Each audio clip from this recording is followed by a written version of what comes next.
Thanks, Richard. Well, that car's not a bad idea. I can see where you're coming from, but I'm not quite sure it's the right one for Jim. I think he's more likely to go for one of these three cars that we've got for him here.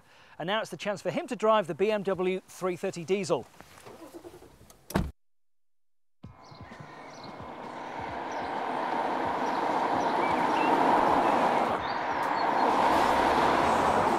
Now, I think, Jim, that BMW's 3 Series has been the benchmark for this sort of size of car for many, many years. Very definitely, yeah. I mean, it feels very, very solid. It feels a much heavier car than maybe the Alfa Romeo. Yeah. But extremely well put together, and the build quality, you can't fault it at all. And of course, this is the 330 diesel, so it's quite powerful for a diesel. I mean, it's 184 brake horsepower. It's more powerful than a lot of petrol engines. It is, absolutely. And of course, this was the car that racing driver Jenson Button famously got caught for speeding in, doing 140 going down the autoroutes in France. I can well imagine how he managed it as well.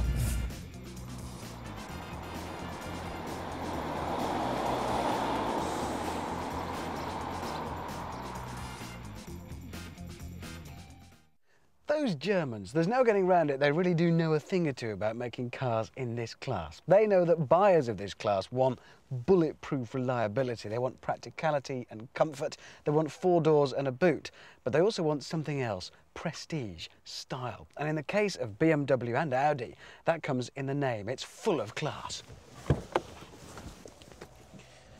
Until recently, though, one thing you wouldn't expect to see on the back of any BMW is a D for diesel, but they are now fast becoming established amongst the class leaders for producing oil burners that you really can live with. And the new 3 Series with any of BMW's diesel's engines is going to give you everything you need, plenty of economy without sacrificing all of your driving pleasure. It's rear-wheel drive, of course, it's a BMW, what else? But it's maybe not going to be quite as thrilling a drive as some of the hotter versions in the BMW 3 Series range. Inside, the cabin is perhaps a little racier in feel and flavour than the Audi's super smooth interior, but you don't lose any of the quality of build, fit, finish and materials used. Give it another 150,000 miles and it'll look pretty much exactly the same in here as it does today, which is good to know. Getting back to that question of image though, Jim, BMW have in recent years been in danger of becoming, if anything, a victim of their own success. They've sold so many of these things that you can hardly claim to be exclusive driving around in one anymore. Let's face it, if you opt for the 3 Series, you're not going to stand out from the crowd, however brilliant a car it is. You can just about hear the diesel clattering through, can't you? Just, but I can imagine at sort of speeds on the motorway that would disappear. Absolutely. But you don't really feel that it is a diesel when you're driving it. It feels very, very nice to drive. A lot heavier than the Alfa Romeo, I think, as I said before. But I think that means you feel that it's a real quality car when you do drive it. And of course, unlike the other 2 cars, this one's rear-wheel drive.